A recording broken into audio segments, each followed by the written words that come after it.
नमस्कार. Home chef अनितामध्ये तुमच्या सगळ्यांचं पुन्हा एकदा खूप खूप स्वागत.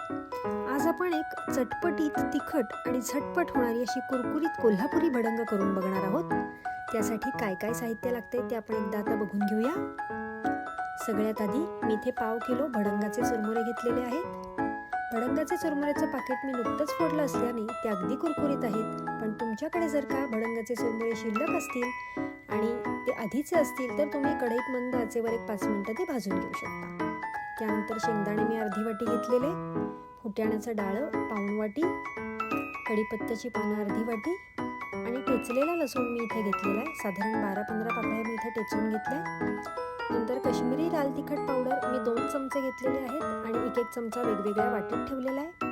कांदा लसूण मसाला मी 1 मोठा चमचा भरून घेतला आहे. धने पावडर अर्धा चमचा, जिरे पावडर अर्धा चमचा, आमचूर पावडर अर्धा चमचा, पिठी साखर साधारण 2 ते 3 चमचे आणि चवीनुसार मीठ. त्यानंतर आपल्याला फोडणीसाठी 1 चमचा मोहरी, 1 चमचा जिरं, 1/2 चमचा हिंग आणि 1/2 चमचा हळद लागणार. आणि मी इथे तेल घेतलेलं आहे. साधारण 1.5 ते 2 डाव तेल मी इथे घेतलेलं आहे. सगळ्यात आधी भडंगाला लागणारा जो मसाला आहे तो आपण आता मिक्सरला वाटून घेऊया. त्यासाठी 1 टेबलस्पून भरून जो काश्मीरी लाल तिखट घेतले ते, नंतर कांदा लसूण मसाला, त्यानंतर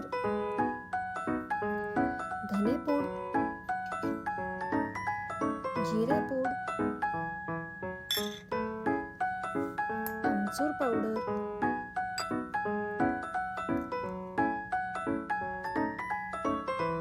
पिठी साखर आणि सगळ्यात शेवटी मीठ.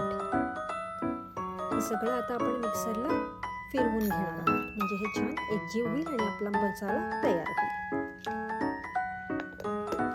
अशा प्रकारे आपला भडंगाचा मसाला तयार झालेला आहे. आणि आता आपण फोडणीची तयारी करूया. तापलेल्या तेलामध्ये सगळ्यात आधी मोहरी छान तडतडली की त्यामध्ये आपण आता जिरं घालूया.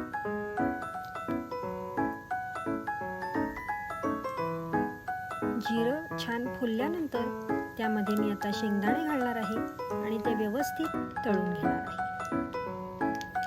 तुम्ही जर का भडंग करताना फोडणीच्या आधी शेंगदाणे तळून घेत असाल तर तुम्ही तसंही करू शकता, पण मी इथे फोडणीमध्येच शेंगदाणे तळून घेते.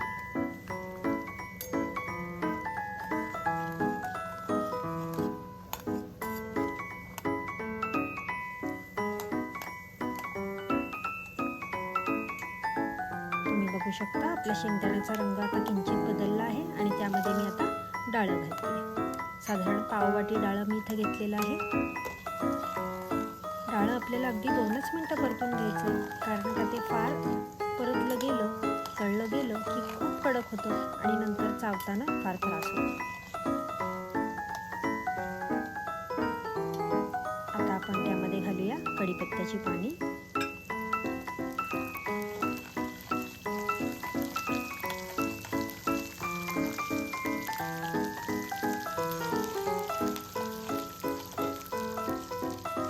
छान मिक्स केल्यानंतर त्यामध्ये आपण ठेचलेला जो लसूण आहे तो आता घालू. आता लसूण अगदी कुरकुरीत होईपर्यंत आपल्याला हे व्यवस्थित परतून घ्यायचंय.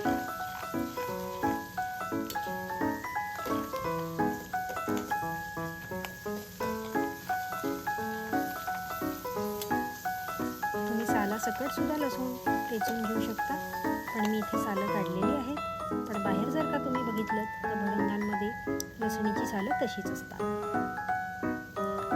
तुम्ही बघू शकता आपल्या लसणीचा रंग बदललेला आहे आणि छान कुरकुरीत झालेला आहे. आता त्यामध्ये 1/2 चमचा हळद आणि 1/2 चमचा हिंग असं सगळं घालून पुन्हा एकदा व्यवस्थित मिक्स करून घेऊया.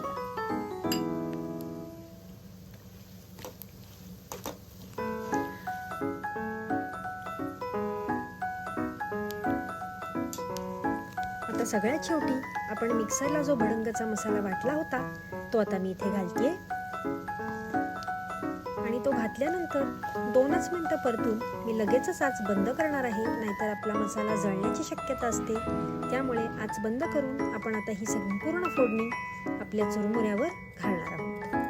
आणि घातल्यानंतर व्यवस्थित हाताने मिक्स करून घ्यायची। तुम्ही बघू शकता जरा रंग आपल्या भडंगाला किंचित कमी आलाय, त्यामुळे मी पुन्हा 1 चमचा भर तेल इथे तापवत ठेवलेलं आहे आणि तेल चांगलं तापल्यानंतर आच बंद केलेली आहे। आच बंद करून त्यामध्ये मी जे आपण काश्मीरी लाल तिखट वेगळा 1 चमचा घेतलं होतं ते त्यामध्ये घातलंय आणि आता पुन्हा एकदा व्यवस्थित मिक्स करून घेते।